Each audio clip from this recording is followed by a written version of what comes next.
বন্ধুরা, খাবারের ইতিকথা চ্যানেলে আপনাদের স্বাগত জানিয়ে আজ চলে এসেছি সম্পূর্ণ একটা নতুন জিনিস নিয়ে, যেটা রান্না করতে হবে না, অথচ খুব মুখরোচক একটা ব্যাপার।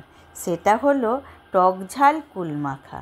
তবে আপনাদের কাছে আমার একটা অনুরোধ রইল কি আপনারা আমার পাশে থাকুন এবং আমাকে সাপোর্ট করুন। কারা কারা এই কুল মাখা খেতে ভালোবাসো তারা দেখে নাও আমি কিভাবে কুল মাখা বানাচ্ছি।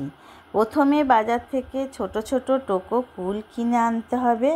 কুলগুলো ভালো করে দুবার তিনবার ধরে ধুয়ে নিতে হবে। আমি শিলনোড়া দিয়ে কুলগুলো পিষে নেব। আপনারা চাইলে হামালদস্তিতেও পিষে নিতে পারেন। কয়েকটা কাঁচা লঙ্কাও দিতে হবে।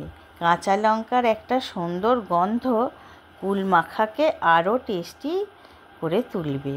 কুল আর লঙ্কা পিষে নিয়ে একটা পাত্রে তুলে নিলাম।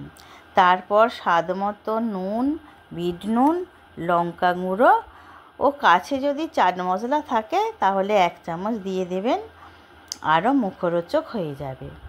এবার ভালো করে হাত দিয়ে মুলে মুলে মেখে নিতে হবে। খুব সহজে ও খুব কম উপকরণে তৈরি হয়ে যাবে মুখরোচক টক ঝাল কুল মাখা। আপনারা চাইলে গুঁড়ো লঙ্কাটা স্কিপ করতে পারেন। এই কুল মাখা একা খেলে কিন্তু মজা আসে না।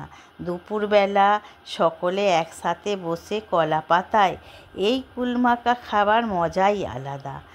বন্ধুরা, সরস্বতী পুজো তো হয়েই গেছে, তাহলে একবার এইভাবে বানিয়ে ফেলুন কুল মাখা। আশা করি আপনাদের খুবই ভালো লাগবে। আজ তাহলে আসি, আবার দেখা হবে পরের ভিডিও।